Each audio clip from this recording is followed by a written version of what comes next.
ونؤمن به ونتوكل عليه ونعوذ بالله من شرور أنفسنا ومن سيئات أعمالنا ومن يهده الله فلا مضل له ومن يضلله فلا هادي له ونشهد أن لا إله إلا الله وحده لا شريك له ونشهد أن سيدنا ونبينا ومولانا محمدا عبده ورسوله أما بعد فأعوذ بالله من الشيطان الرجيم بسم الله الرحمن الرحيم وما أصابكم بمصيبة فبما كسبت أيديكم ويعفو عن كثير آمنت بالله صدق الله ومولانا العظيم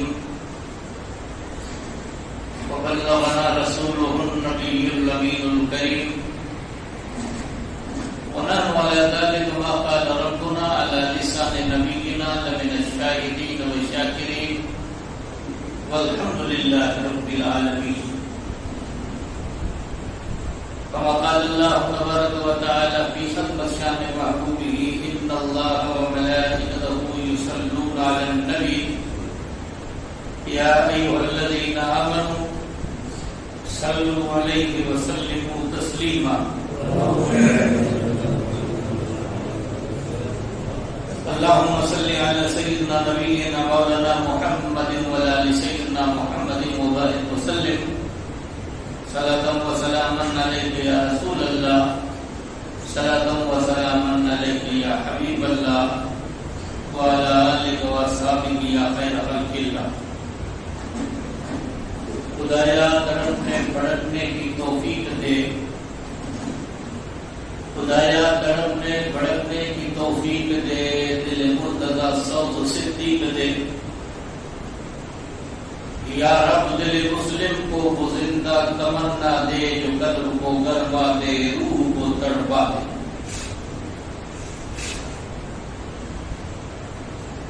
برادران اسلام معزز سامعین کرام بزرگان دین و ملت معزز بزرگوں عزیز ساتھیو السلام علیکم ورحمۃ اللہ وبرکاتہ حضرات حمد و صلاۃ کے بعد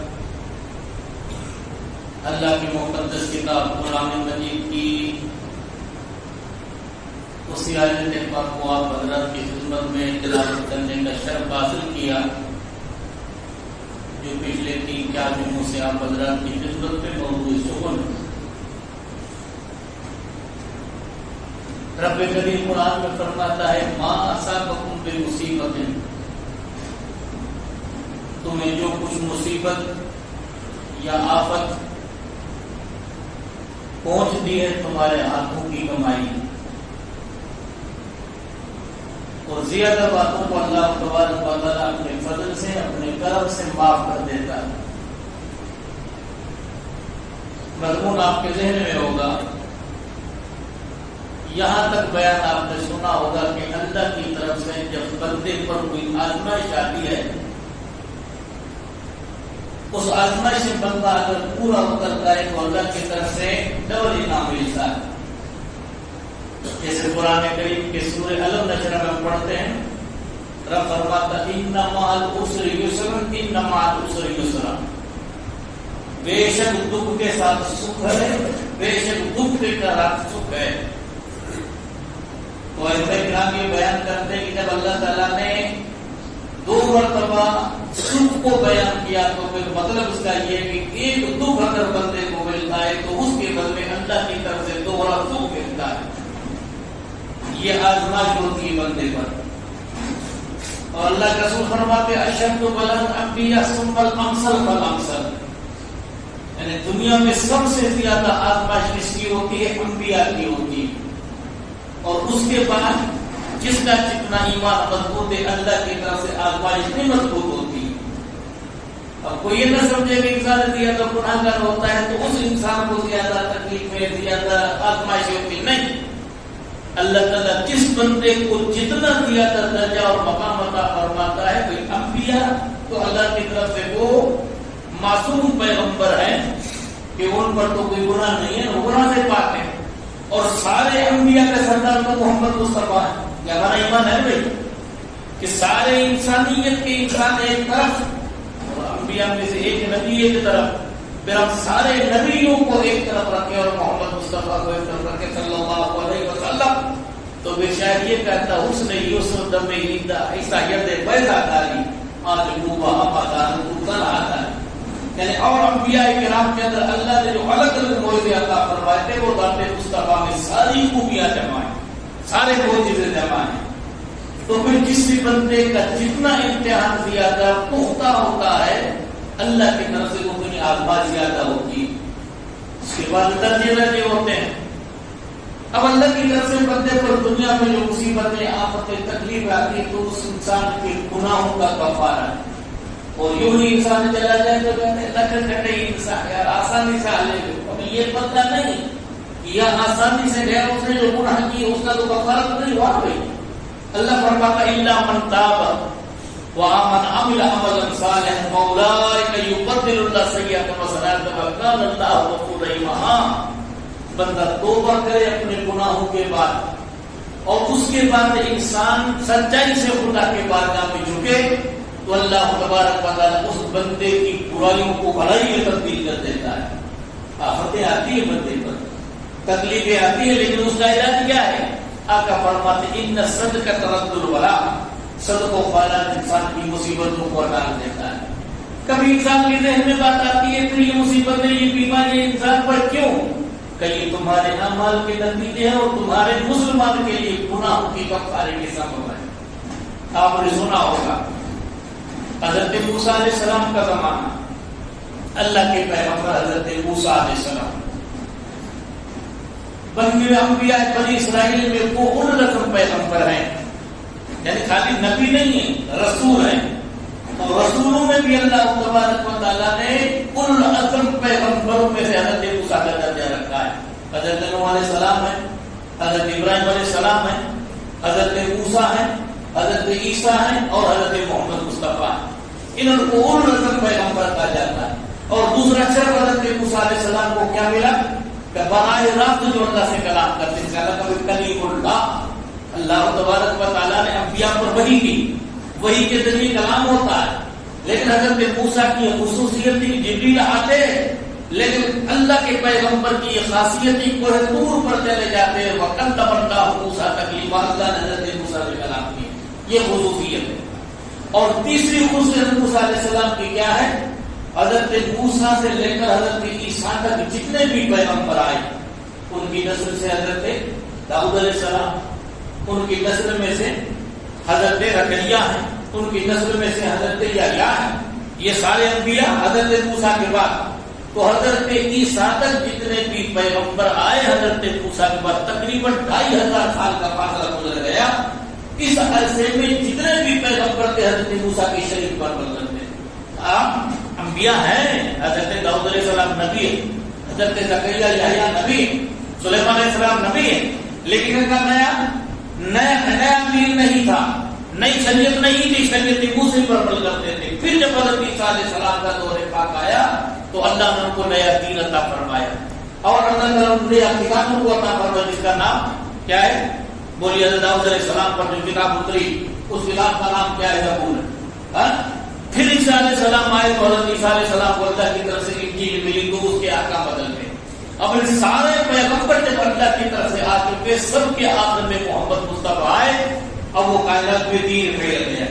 اب رب کو ختم نبوت مصطفیٰ کے نام پر کرنا تھا، اس وجہ سے اب ایسا ہمگیر نبی ہو جو قیامت کے صبح کا دین باقی رہے اور قیامت کے صبح کی کتاب پر عمل رہے.